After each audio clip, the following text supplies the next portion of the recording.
Okay, folks, I wanted to come on here real quick and tell you about a find that I made today that you don't often think about. But I found this tag. Now, this tag is a tag that was put on a Canadian goose, and it was in 2014. And how do I know that? Because on here is a phone number and a website that you can go to, and it's www.reportband.gov. And it goes right in and it allows you to put in this number and tells all the details. Now, obviously, I didn't find the bird. But what I found out, it was a Canadian geese. And the note on there was in June of 2014 when they banded that Canadian goose, it was too young to fly. So my assumption is that this Canadian goose got caught by a coyote or some sort of a predator that was out there. And so reporting this is important. It allows them to, to track where this bird went to, where it came from. And it's just one more thing that we as metal detectorists can do to help things out. So, somebody else may have found it, just threw it in their pocket, or thought, oh, this is just trash or whatnot, and just not even thought about it. That's why it's very important. Now, this isn't an old find, and it's not something that that's worth a lot of money, but it sure is worth it as far as data goes on trying to figure out, the migratory pattern of these birds. And the possibility that this little guy right here probably didn't make it very long when they tagged him or her, because it said the sex was unknown. So it's kind of neat. You put the number in and it'll let you know pretty well right away, what it is. And there are some of these bands that have a reward. So if there's a reward that comes with this, then, we'll see. I think y'all probably remember a couple of years ago, I found a jar of paper money, and you can hear my granddaughter in the background probably, but paper money, and it had gotten ruined. The water got in, it was ruined, and it was really sad because some of this money I was able to unfold it and see it's mainly from the 30s, but there were some $1 bills that had the word Hawaii stamped on the back of it, and that was done before Hawaii became a state. And some people were just stamping Hawaii on the back of their money. There were some people that didn't like that. There's a big story about the Hawaii dollars, Hawaii $5 bills that goes with that. But they were just so decayed, such bad shape. So anyways, I sent that money, dried it out the best that I could, and it was totally destroyed, totally roached, and sent it into the Department of Treasury. And 1 year later, I got a check from the Department of Treasury for just the numerical value of what they could identify, and I believe it was $38. So, wasn't a lot of money, but hey, guess what? If I would have kept it, it would have been worthless. It was old, moldy, wet, little itty bitty pieces of money, and the Department of Treasury really did send me a check on what they could identify, and they were able to take that money out of circulation, those serial numbers. So obviously there was probably some $10 bills in there and maybe even a $20 bills in there. Gosh, I wish I could have found it intact, but I didn't. So another thing, the YouTube channel. This YouTube channel for digging history of the gun truck LT. What does that mean? Well, gun truck, so a gun truck is a truck that you put a gun on. And in Iraq, when I was over there, we did gun truck missions. We actually, I was the executive officer and became the commanding officer for a very short period of time of the 518th Combat Gun Truck Company, 518 Combat Gun Truck Company, U.S. regulators. And we had a tremendously vicious reputation on the road. And I was an LT, a lieutenant at the time. I had been commissioned after being in for 16 years, so don't ask me why I did it. So I was a sergeant, became a lieutenant, and my favorite place to be was on the gun truck and was on the gun. So a lot of times I would be up there behind the 50 caliber machine gun, and people said, "Hey, that's old Gun Truck LT right there," and the name stuck, and it's been there for a long time. I was going to change it when I did Digging History, and my daughter says, "I really like that name, Gun Truck LT, Dad." So she's my youngest daughter, and so the name sticks. Digging History with Gun Truck LT. That's me. And hopefully some of you all will be able to watch this. I really appreciate all of the shows that are out there. Obviously, this is raw footage that I put out. We do have a television show. It's called Digging History and Honoring the Sacrifice. It's on Suddenlink. So it's on television. It airs into people's homes, over 2 million homes in West Virginia, Ohio, parts of Kentucky, and some parts of Maryland and Virginia as well.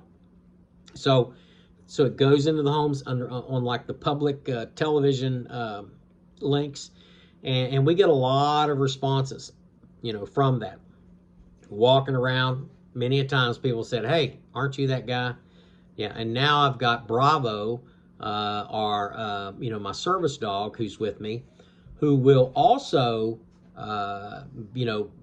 he's always with me. So, people are going to start identifying him as well. But the YouTube channel, we've never really tried to boost that. Maybe I'll talk to our producer that produces and puts all of our videos together. She's excellent. She does this professionally, and maybe we'll jazz up the YouTube channel and try to get 1,000 or more followers and subscribers, and take it to the next level. We find some cool stuff. We find a lot of cool stuff. This is a cool thing to find. It really is. And look how big that thing is. So, so some little Canadian geese, had that on their foot, and obviously didn't make it. The other things that we found a lot of old coins. We found a lot of historical Civil War items, things that were found in areas where no one knew there was a battle at, so we've discovered sites, where there was a skirmish that's not even written about anywhere. And that's pretty cool, to find bullets in areas, and to find massive numbers of bullets and buckles and everything else that you can think of. That's a really cool thing, and that tells history. So that's our primary objective, is to be able to bring history alive. And also we use this as a means of therapy. So this is my therapy. I get out in the woods with my dog. I get out in the woods with my friends, and we go metal detecting, and it's a lot of fun. And it's really fun watching the people from all over the country. You got John's Detecting over in the UK. Great guy. Love watching him. Obviously I've been digging. It's my granddaughter. She's adding some to this show. But KG and Ringy, the original diggers that used to have the television show on National Geographic. I wish that they would bring that back. I love those guys. They're personal friends. I went digging with them in a town called Montgomery, West Virginia. We had a blast. And that's what it's about, connecting people. I just got an email from a guy in Ireland today. I'm going to reach out to some folks in Ireland to see if there's a place to go digging, because I want to take this, what we're watching here locally on our Suddenlink television, and I want to bring other countries and other views to a part of the world that will probably, most of them, never have been able to travel or be out and see it. And the reality is that the UK, Europe, anywhere in Europe that you can think of, and Ireland in particular, there was a lot of immigration that occurred that came into the Appalachian Mountains from these countries. And what a cool thing to be able to go back to some of these countries, look at the beauty that they have there, maybe metal detect, maybe find something really cool, and either put it in a museum over there or bring it here and get it on display here in a museum. Look, these artifacts do you no good sitting in your closet, in your drawer, or someplace else.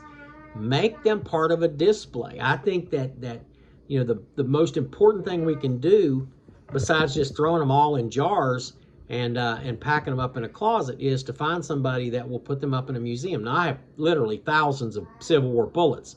You know, my wife is ready to skin me alive if I bring home any more Civil War bullets. So I have Civil War bullets, and I would love to donate them to a school, to a library, to anywhere that wants to put on a display of American Civil War items and open the discussion. You know, start a discussion on history. And I don't mind shipping it overseas. If you're in the UK, John, or any of you guys that are over there, and you would like some of these, and they're just lead bullets. There's no explosive. There's nothing dangerous about them. But, you know, I'd be happy to send those. Be happy to send you a button from the American Civil War, you know, as long as it's going to be displayed and somebody somewhere is going to get an education about, you know, this was found, and I'll tell you where it was found at when I send it to you. Corbett Perkins, the guy that I'm working with, he's building display boxes, and in those display boxes, we're going to put some of the bullets and some artifacts from the Civil War sites that we visited, and we're going to start giving them to schools. Yeah, and we've given stuff to schools already, but we want to give them to schools. And we want them to hang them up in their classrooms in their history class and tell the kids about the Civil War. Tell them about the Revolutionary War. Tell them about the immigration from Ireland and the Europe, you know, over here. Or tell them about whatever period of time. We've got stuff from every period of time, so it's exciting. Also, things like this, you know, educate people on when you find this, report this, you know. There might be a reward in it for you, maybe not, but I hope so. And some of those rewards are kind of hefty if you find one of those. So you know, keep your eyes open, do the right thing, be respectful of one another. And I want to thank you for visiting this YouTube channel. I want to thank you for your commentary. I want to thank you for your comments. And if you could, like and subscribe and share and reach out to me. You can email me directly at wvpurpleheart, all one word, wvpurpleheart1863 at gmail.com. That's wvpurpleheart1863 at gmail.com. And that's because I'm from West Virginia, and because I have a Purple Heart. I'm actually the national commander of the Military Order of the Purple Heart in the United States. And 1863 was the year that West Virginia became a state. So that's the reason why my email has wvpurpleheart1863 at gmail.com. So watch us on YouTube, watch us on Suddenlink, and like, subscribe, and share these videos. We really would appreciate it. And you're going to see a lot more of Bravo the service dog. And he's a lot of fun. You know, we shot some videos. You'll see him on the download here. You know, that guy, he gets out and he digs with me and loves to try to steal artifacts. You got to watch him. He's a little bit of a rascal, but he's a lot of fun. And that's what it's all about. Having fun, enjoying the hobby. And you know what? Like John in the UK and others are saying, if we, and that's John Bradbury, you know, reach out to him, you know, hit a like, subscribe. Let's help him get to 100,000 likes and subscribes. I'd love to see him be extremely successful. All of you, I'd love for you to be successful. Feel free to share stuff. Share your link, you know, in the comment box.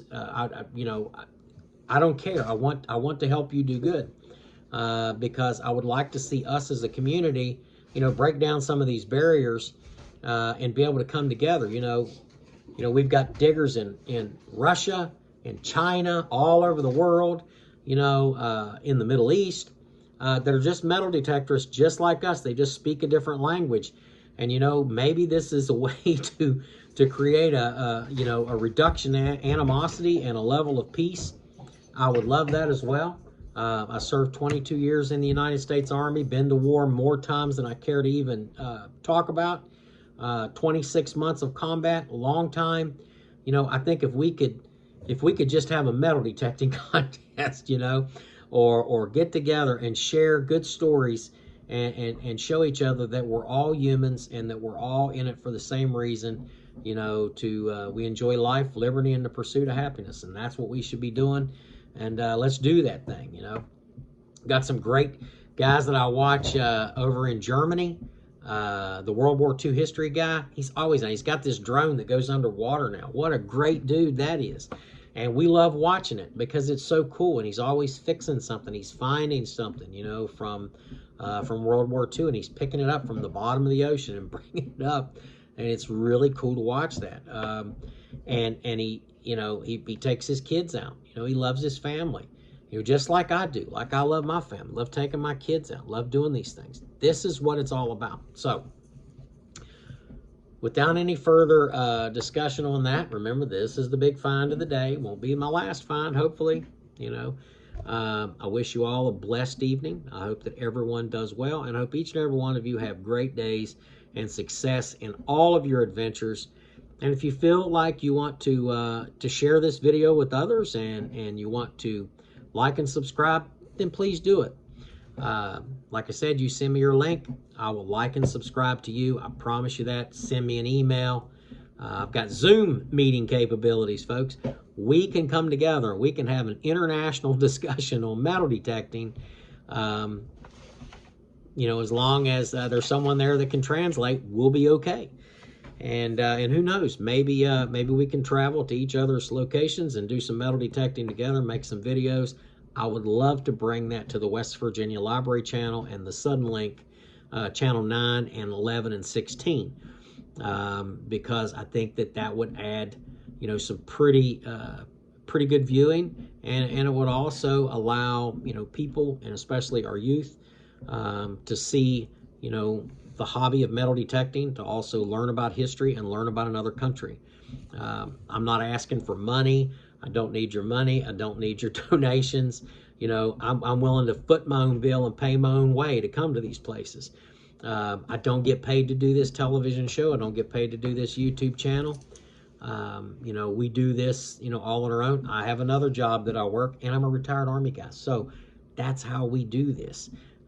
We do it because we love it. And I'd really like to get over there in some of those fields in the UK and find some of those half crowns, you know, shillings, farthings, and I'm trying to learn all the different types of money that's out there. And I'd love to go to Europe. You know, I've been to these places when I was younger as a soldier, but I never had a metal detector and never had nobody to take me or to show me different things. I'm willing to communicate, work with anybody that will get us access. And, you know, hey, just let us go. Let us know. I've got a passport, willing to travel. I believe that my dog can travel as well. And me and my family, we'd love to get in the air and love to see new things anyway. So let us know. And you're always welcome to come here and dig. So if you can make the trip to America, you make the trip to West Virginia, and you contact me, I will find you a great place to go dig, and I can guarantee you're going to find something really, really cool. So not that I'll seed it, not that I'll plant it, you'll just find it because I know some good places to go. So anyways, take care, folks. God bless you. Each and every one of you have a great evening, and thank you for watching the YouTube channel, and thank you for allowing me this opportunity for 18 minutes and 21 seconds to tell you a little bit about why we're doing what we're doing. Take care, folks. Have a good day.